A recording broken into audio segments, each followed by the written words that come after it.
Good afternoon, church. It's good to be here with Coach Nichols and my wife Trina, and just wanted to share some information with you about things that are not only going on inside of our church and ministries through our church, but also in our community. And ask Coach Nichols to join us. Coach, good to have you. Yeah, I'm glad to be here. I appreciate you inviting me, and glad to be able to talk a little bit to you today about athletics. Yeah, absolutely. Well, before we get on to athletics, tell me how you and your family are doing through all of this COVID-19. Well, we're very fortunate. Both my wife and I, we're both able to work at home, so we're continuing to be able to work and receive a check. So we're very fortunate and very pleased about that. We've just been focusing on spending time with each other and doing some of the things that we haven't been able to do in the past because everybody's schedules are so busy. Doing a lot of things around the house and true to form. I've told people many times that I can't do anything except for teach and coach. And I planted a garden, and every plant died, sure enough. And I did build a playground set for my daughter, and it's still standing, and nobody's gotten hurt yet. So that is my one success there. So, but no, we're doing very well. So very fortunate and very thankful for that.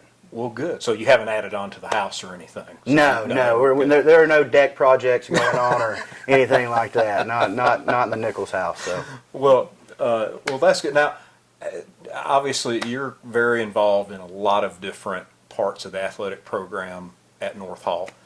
Tell me a little bit about what's happening athletically with everything going on during this time.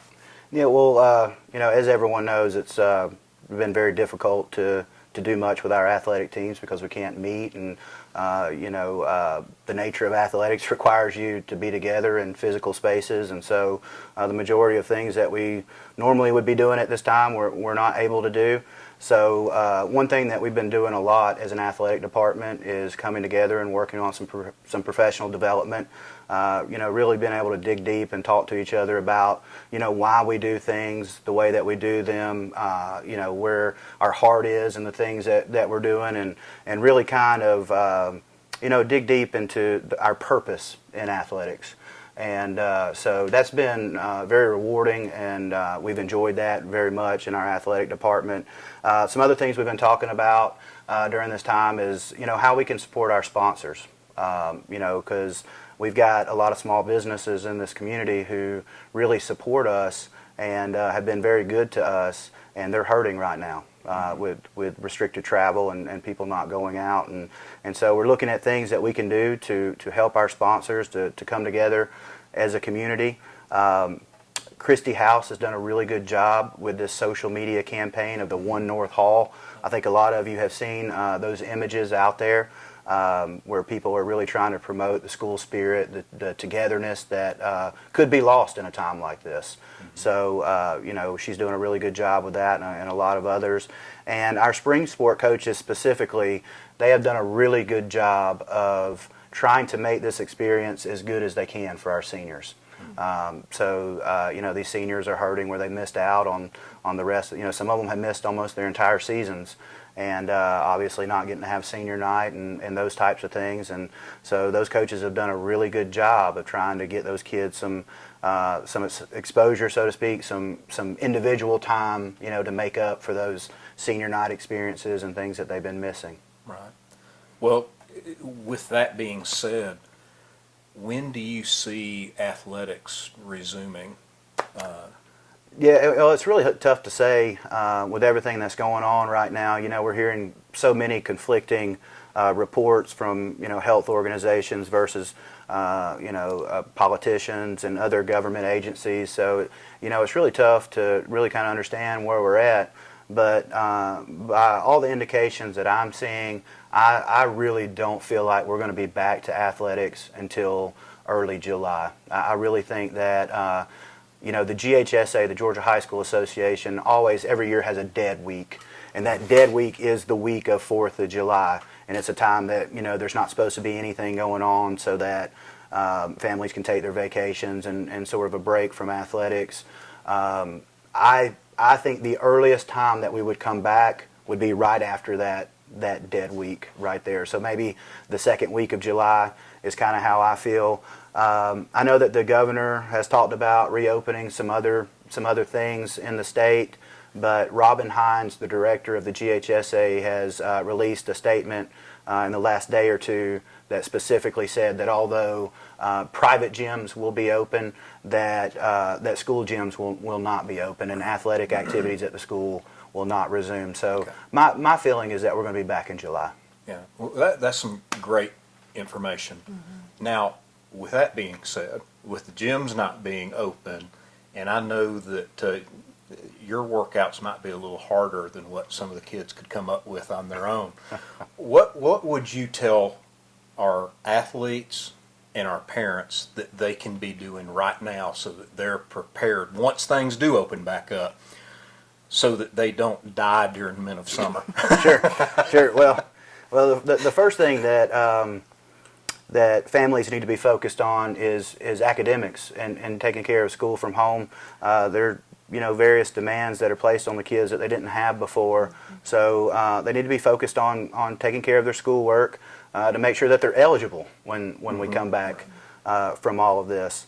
The second thing that I would say to the student athletes out there and their families is to make sure that they're staying in communication with their head coach, because various programs are doing different things, and they're at different stages of the season. So for us, for instance, for wrestling, we don't have a whole lot going on right now in terms of our school program. Now we would have been in our freestyle and Greco program, which is part of our club program, but as far as our school program, this doesn't quite affect us like it does some others. So staying in communication with your head coach and making sure that you understand what their expectations are. And one thing that we've been saying to our kids is take this time to be productive and do things that you otherwise didn't feel like you had time to do in the past. We certainly don't want to necessarily capitalize on a bad situation, but in a way we do want to capitalize on a bad situation, in that this is a time that a lot of programs at North Hall are year-round, because that's what it takes to be competitive nowadays. So our kids are just constantly going, and now is a time when they can really kind of slow down and rest and spend some time with family and do some of the things that they otherwise wouldn't be able to do. So I don't think that everybody has to, one of the big things we talk about with wrestling is that we're not going to schedule things to do just to be doing something, because I feel like that's counterproductive. Sometimes the most productive thing you can do is slow down and rest and recuperate and be ready to go when the real work begins. But other than that, the kids need to stay active. They need to be working out. The majority of our older kids, they know what they can be doing at home to stay in shape. They know the body weight exercises they can be doing if they don't have equipment. They know that they can be running and doing those types of things. So the kids know what they can be doing if their coaches, aren't doing anything with them. But the biggest thing is just staying in communication with your teachers, staying in communication with your coaches, and being somewhat active so you're ready to come back. Yeah. So should parents maybe 8 to 10 times a day just look at their kids and say, start chopping them? Well, I know some of our coaches have been doing some interesting quarantine coach videos. So I know Coach Welbert and Coach Flo have been doing that. So now I haven't had to make any of my kids do any up downs, even though I've thought about it a few times. But there is one other thing that we do need our kids to be doing. We talked about this a little bit today in our athletic meeting. Is normally during the spring we have the free physical day, and it's a time that kids can come in and we have the doctors already there, and all their paperwork gets filled out. It doesn't cost them anything. But because of the situation, we don't know when that free physical day is going to be. Right. So we're going to encourage our kids that when things do open up and the doctor's offices do come back open, because we feel like that's going to happen before we're allowed to have these larger events like the free physical day, that our kids who can afford it and can get there, that they go ahead and go and get their physical now. That's good. That's good. And so go ahead and go and get that physical. And then also, North Hall has moved towards this new online compliance director for athletics. It's called Dragonfly. A lot of our student athletes are familiar with it, but they can upload all their necessary compliance documentation into that Dragonfly. And if they will do that now, we will be in a great situation where coaches aren't having to scramble to get this documentation from them once we get going. So it's things like physicals, concussion awareness, heat and humidity awareness, things like that. Those things can be done right now, so that when we get going again, that's taken care of, and it takes that burden off coaches scrambling a little bit. Absolutely. That's good. Now, with you being head wrestling coach, which back-to-back state team dual champions, that's some pretty good stuff right there. You're the head coach for wrestling. You're the assistant head coach, one of the assistant head coaches for football, and working with defensive back. How do you see this impacting those two sports? Well, as I said with wrestling, there's not a whole lot going on with our school-based programs right now, so it doesn't quite affect our school-based teams. Our Team Wicked schedule, which is our freestyle and Greco program, those are the Olympic styles of wrestling. Mm-hmm. That schedule has been canceled. We had some camps scheduled for late May, early June that we have postponed indefinitely. And so basically what we did was look at several of the things that we had going on and put them on a postponed indefinitely list, because things like the banquet and the ring ceremony for our state championship season, we didn't want to keep setting a date and then not being able to have it. And with the information that we have, it just made sense to postpone those things indefinitely. So we have those things postponed. They will happen. We just don't know when they're going to happen. But we have a full June schedule ready to go. If we are cleared to go in June, again, I don't feel like we will be, but if we get clearance, we'll be ready to roll. And again, from the wrestling side, our focus right now is giving our kids a little bit of a break, because I don't know if there's a program in the state who needed a little bit of a break more than we do, and we would have never done it because we feel like everybody else is getting ahead. But now in this situation, you don't feel like you're getting behind. So I'm constantly preaching to our people, it's okay. It's okay that we may not be doing this or that. We need to get ourselves ready when the time is right. From the football side of things, we're continuing to have meetings with our players, talking about schemes. So we're having defensive meetings right now 2 days a week, and then we have a leadership meeting every Thursday. So we're continuing to stay in touch with players, strengthen their knowledge of the game, and also strengthen the character, strengthen their character, and focusing on the character development piece.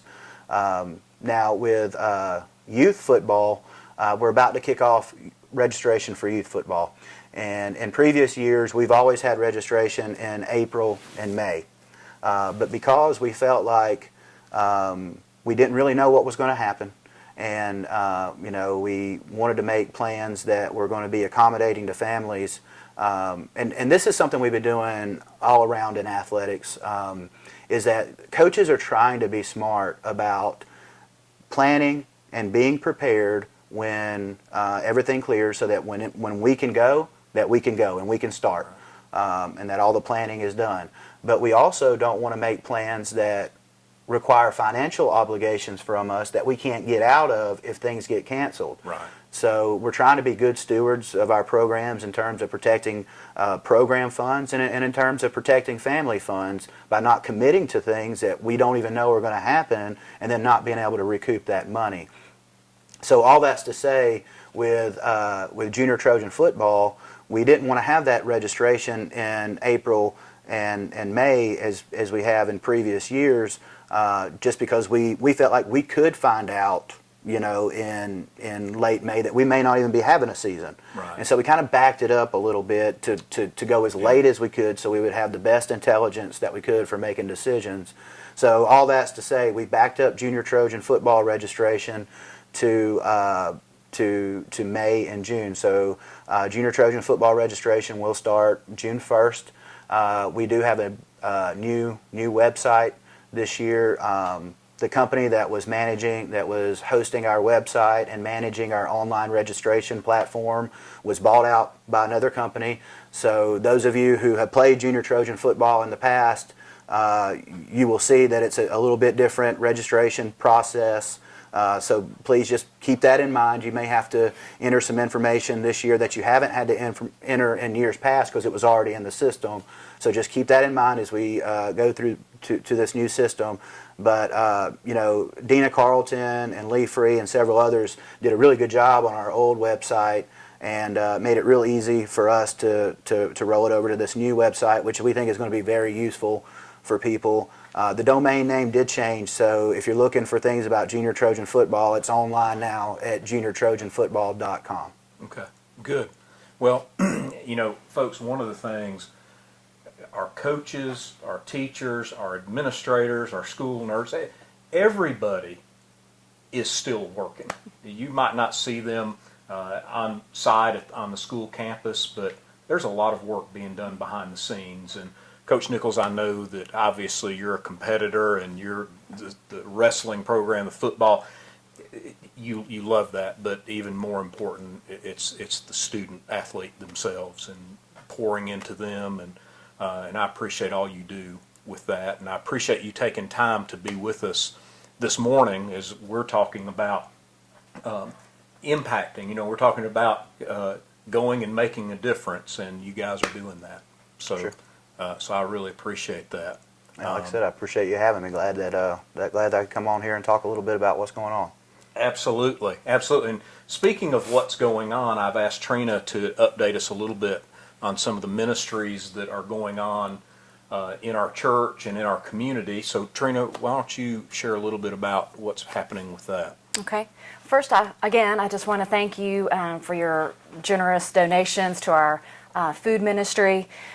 We have just given food out every day, helping our community, and you're the reason that we were able to do that. Just generous donations that have been given for that. Monday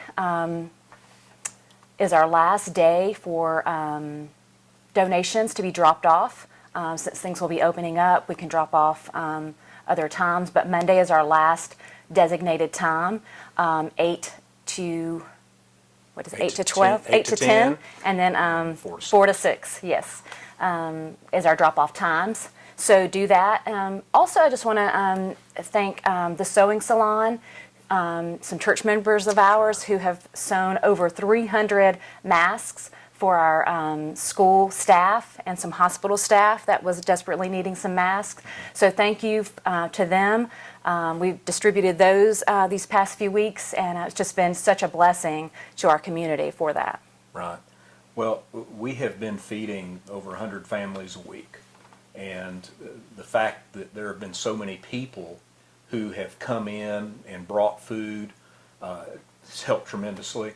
With the mask, one of our church members just happened to see that on social media that there was a need, and the contacts were made, and the next thing you know, we have masks being delivered. Mm-hmm. We've been able to give out close to 400 of those masks, and so, you know, it's one of those things. There is need all around us, and the thing is that we just have to open our eyes and look, and I guarantee you that God has an answer for that need, and we just got to take advantage of it. Be ready. Now, one last thing. I know that with the announcements from Governor Kemp about opening up parts of our state and getting some businesses going and things of that nature, people have been asking, what does that mean for Corinth? What does that mean for churches in the area? Right now, all of our online services, they will still be going. We will not be having services at the church for several more weeks. As we continue to get information, we'll continue to assess that and come up with a time when we'll be able to do that. But first and foremost, I want to make sure that it's safe for everybody to be back and not exposing people to sickness, virus, whatever, unnecessarily. So we'll continue with our online services, and we'll continue, all of our ministries will keep going. So just know that, and we'll continue to keep you up to date if anything does change. Now, church, one final thing. There have been several that have asked about We were doing some stuff with our building program and what is going on. We've had some people that have been very generous, and when you come back, when we finally do meet in the sanctuary, there is going to be a lot of stuff that has changed. New seating, new carpet in the sanctuary. There's a lot of stuff that has happened, and I just want to thank you. You've been so faithful in your giving. You've been so faithful in your ministry. The church is marching on, and I just want to tell you how proud I am of you, and look forward to how we're going to continue to minister in the days ahead. So, church, thank you. We'll be continuing to update you and continuing to have folks like Coach Nichols, who are very active in our community and impacting the lives of not just students but families. And so I think it's great to be able to hear from them and hear about how many people are making an impact in our community during this time. So thank you. Have a great day.